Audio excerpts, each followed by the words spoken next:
Saint سے منظوری کے بعد اعلیٰ عدلیہ کے رد عمل پر 27ویں آئینی ترمیم میں تبدیلی پر غور. اعلیٰ عدلیہ بطور سپریم کورٹ آف پاکستان کا مکمل نام برقرار رکھنے کا فیصلہ. ذرائع کا کہنا ہے 27ویں ترمیم میں چیف جسٹس کے عہدے کے ساتھ پاکستان کا لفظ واپس لگایا جائے گا. 27ویں ترمیم میں چیف جسٹس کے عہدے کے ساتھ پاکستان کا لفظ موجود نہیں تھا.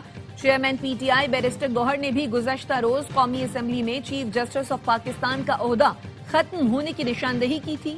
حکومت کا آرٹیکل 6 کے کلاس 2 میں تبدیلی کا فیصلہ. آئینی عدالت کے لفظ کا اضافہ کیا جائے گا. آرٹیکل 6 کے کلاس 2 کے تحت سنگین غداری کا عمل کسی بھی عدالت کے ذریعے جائز قرار نہیں دیا جا سکے گا. وفاقی کابینہ کا اجلاس 5:15 بجے طلب.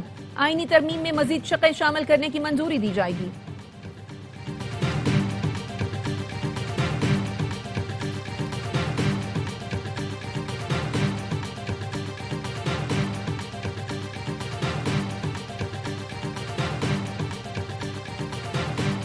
ستائیسویں ترمیم میں کوئی تکنیکی غلطی نہیں. اس پر آج قومی اسمبلی میں ووٹنگ ہوگی.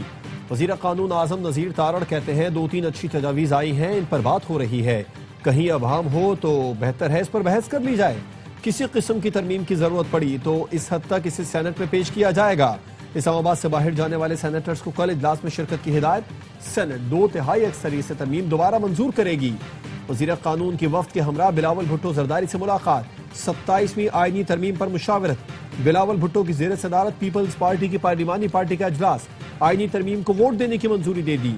ارکان قومی اسمبلی کو پارلیمنٹ ہاؤس میں رہنے کی ہدایت.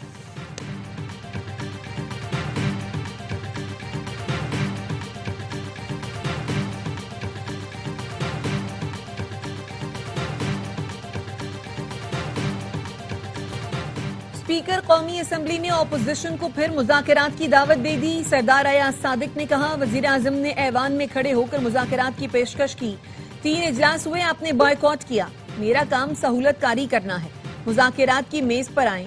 بیرسٹر گوہر بولے مذاکرات سے کبھی انکار نہیں کیا. 26 نومبر کے بعد صورتحال تبدیل ہوئی، ہمارے ارکان کو اٹھایا گیا.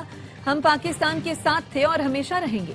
محمود اچکزئی نے کہا آپ سے بات نہیں ہو سکتی، آپ حقیقی نمائندے نہیں. اسپیکر نے جواب دیا آپ کیسے کہہ سکتے ہیں کہ ہم حقیقی نمائندے نہیں؟ میں نے آپ کے لیڈر کو 2 بار ہرایا. میرے خلاف کوئی پٹیشن بھی نہیں.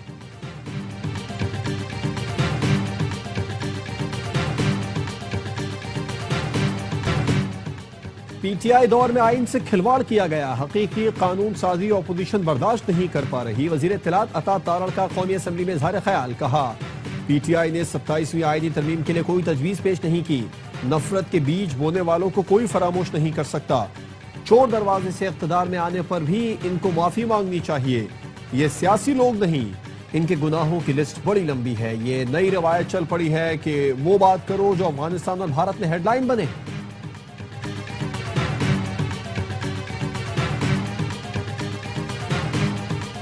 قومی اسمبلی کے اجلاس میں 27ویں آئینی ترمیم پر بحث جاری. ایم کیو ایم کے رہنما فاروق ستار نے کہا سارے اختیارات اور استثناء لے لیں. 30 شہروں میں دوران ممدانی دے دیں. 27ویں آئینی ترمیم منظور کر کے حکومت بہت بڑی ذمہ داری لے رہی ہے. شہری حکومت ریاست کا لازمی حصہ ہے. 3 بڑی سیاسی جماعتیں جواب دیں یہاں آئین کی پاسداری کہاں گئی؟ کراچی کا انفراسٹرکچر تباہ ہے کیونکہ صوبہ اون کرتا ہے نہ وفاق.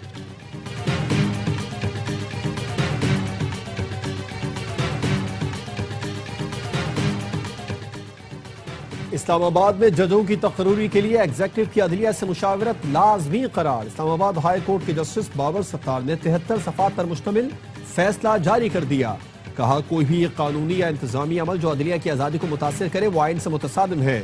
ججز تقرری یا برطرفی پر وفاقی حکومت اسلام آباد ہائی کورٹ سے مشاورت کے بعد اختیارات استعمال کرے. اسلام آباد میں دوسرے صوبوں سے ڈیپوٹیشن پر لائے گئے ججز عدلیہ کی خود مختاری کو متاثر کرتے ہیں.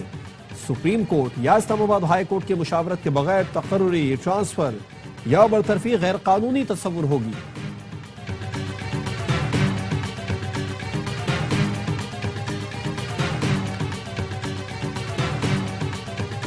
کیڈٹ کالج وانا پر حملہ آور تمام خوارج جہنم واصل. خودکش حملہ آور کے علاوہ 4 دیگر خارجی مارے گئے. فیلڈ مارشل سید عاصم منیر نے لمحہ بلمحہ وانا آپریشن پر نظر رکھی. ہدایت کی قوم کے معمار ہمارا سرمایہ ہیں، ان پر ہرگز آنچ نہ آنے پائے.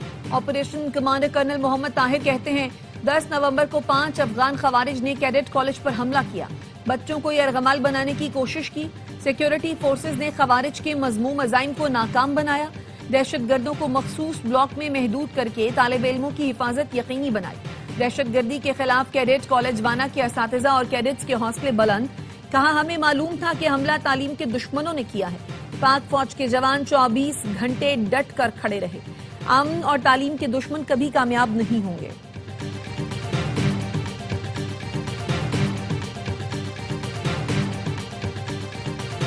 خیبر پختونخوا اسمبلی میں امن جرگہ، چھوٹی بڑی 30 سیاسی جماعتوں کی شرکت۔ گورنر کے پی فیصل کریم کنڈی نے کہا ہمیں ماضی بھلا کر مستقبل کے بارے میں سوچنا ہوگا، اپنا حق لینے کے لیے وفاق سے دلیل کے ساتھ بات کرنا ہوگی، صوبے کی خاطر سیاسی وابستگی کو ایک طرف رکھنا ہوگا، جب تک ہم مل کر کام نہیں کریں گے کامیاب نہیں ہو سکتے۔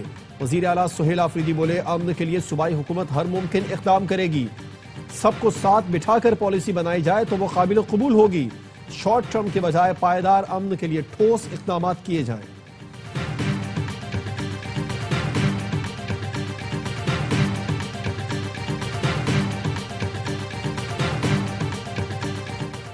چیلنجز سے نمٹنے کے لیے پارلیمانی سفارتکاری کو فروغ دیا جائے گا۔ چیئرمین سینٹ نے انٹر پارلیمانی اسپیکرز کانفرنس کا اعلامیہ پیش کر دیا۔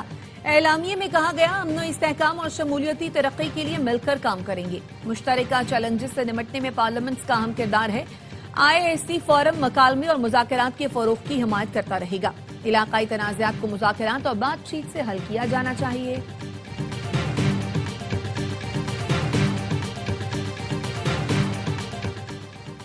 مسلم لیگ نون کے سربراہ نواز شریف کی عرفان صدیقی مرحوم کی رہائش گاہ آمد عرفان صدیقی کے انتقال پر اہل خانہ سے تعزیت کی۔ نائب وزیر اعظم اسحاق ڈار اور پرویز رشید بھی نواز شریف کے ہمراہ تھے۔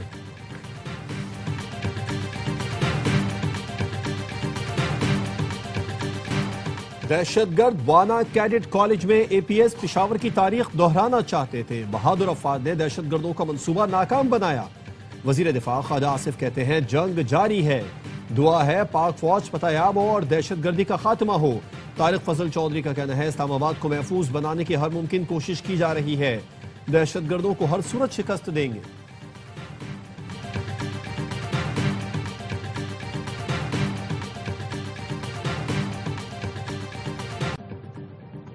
آفتاب شکن میچ کا سنسنی خیز اختتام، ون ڈے سیریز کا پہلا مارکا پاکستان کے نام۔ راولپنڈی میں شری لنکا کو 6 رن سے شکست، 300 رن ہدف کے تعاقب میں مہمان ٹیم 9 وکٹوں پر 293 رنز بنا سکی۔ حارث رؤف کے 4 شکار، نسیم شاہ اور فہیم اشرف کی 2 وکٹیں۔ پاکستان نے پہلے کھیل کر 299 رن سکور کیے، 95 رنز پر 4 وکٹیں گرنے کے بعد سلمان آغا اور حسین طلعت نے ٹیم کو مشکلات سے نکالا، 5ویں وکٹ کے لیے 138 رنز کی شراکت بنی۔ سلمان آغا 105 رنز پر قابل شکست رہے، حسین طلعت نے کیریئر بیسٹ 62 رن سکور کیے، محمد نواز 23 گیندوں پر 36 رنز پر ناٹ آؤٹ رہے۔ سیریز کے تمام میچز دیکھیے اے اسپورٹس پر براہ راست۔ اور مقبوضہ کشمیر میں بھارت انسانی حقوق کی مسلسل خلاف ورزیاں کر رہا ہے، اقوام متحدہ اپنی قراردادوں پر عمل درآمد یقینی بنائے۔